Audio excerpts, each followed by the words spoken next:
What's good, everybody?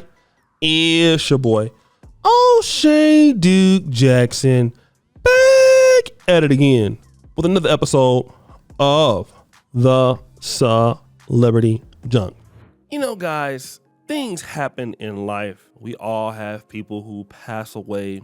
And if you've ever been to those ghetto black funerals, and we know how somebody really lived their life, if they was dusty, if they didn't pay nobody back, if they used to lie. You know, we're not gonna get up there and say that at the funeral, okay? We're not gonna tell these people business. We're gonna try to at least lie, okay?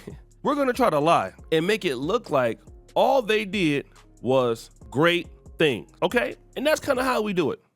And typically, in front of the media or whoever else, we're not gonna come out and expose that stuff. Well, this didn't happen with Steven Twitch Boss's ex-wife, Allison Holker, all right? Now, again, y'all know he used to be like, I don't know if it's the dancing DJ guy. He was Ellen DeGeneres' show co-executive producer. He deleted himself in 2022 in December, and you know, it was crazy, right? It was really, really bad. And of course, you know, he was getting criticized a little bit like, oh, here we go. Another black man married to a white woman, you know, out here selling out. And of course, you know, that's not always going to be the right thing to say at that time. But, you know, you had your people in the black community that was getting their roast on. All right. Like, OK, well, it's sad what happened, but look at who he's married to. And then afterwards, guys, I want you to see what this lady said about the man just recently. A moment I was with one of my really dear friends, and we were cleaning out the closet and picking out an outfit for him for the funeral. And it was a really triggering moment for me because there was a lot of things I discovered in our closet that I did not know existed. And it was very alarming to me to learn that there was so much happening that I had no clue.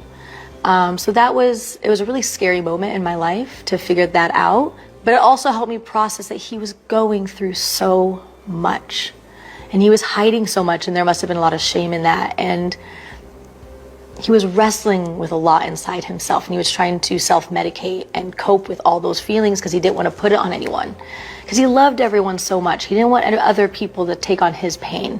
But it was very alarming and scary to find those things and have never known. So you guys heard that. She's out there telling all the business. Now, she made his own family member sign an NDA to attend his funeral, okay? She refuses to let the Boss family see the children. Let's read this. Yeah, I don't give a F about an NDA. This crazy woman made me and his actual family sign an NDA just to attend the funeral. She's been trying to tarnish his legacy and refuses to let the Boss family see the children. Then somebody else said this. I'm not even going to say it, but this white woman is doing everything but protecting her black children and her black husband's legacy. She could have kept this in his therapist's office. Then they respond. She won't let her family see the kids. He wasn't an addict. He smoked weed and was actively trying to quit. He wasn't some junkie. Now, we can talk all we want to talk about when it comes to the black community, black women, whoever else. But I hardly ever see things like this happen in the black community, to be honest, okay? And a lot of you guys, when you decide that, you know what, I'm gonna marry somebody out of the community, I'm gonna do this and that, you gotta be really careful, okay? You got to be very careful of who you're gonna be dealing with out there like that for real. You just have to, okay? You really just got to, because you don't even know what is going to be going on with some of these people. And a lot of brothers don't know is that when you decide that you want to marry somebody out of your community, they don't owe your community anything because they're not you. All right. You might be cool as a mate, but they don't understand your family. They don't understand them like that. So once you start trying to go out there and deal with them, now it's a problem. Now these is my kids. And then you want to get mad.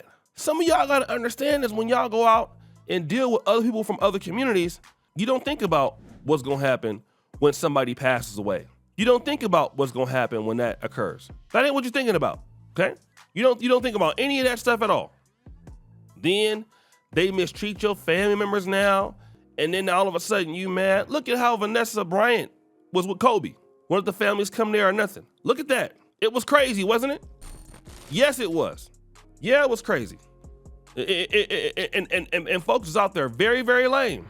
Then here you got the black man always talking about, I'm gonna go get me a white woman.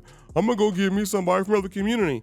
Then when your ass, and then if your ass die and they mess up your damn legacy and then go out there to the world and point you out as something that you probably really wasn't for views and clicks, then what you gonna say then?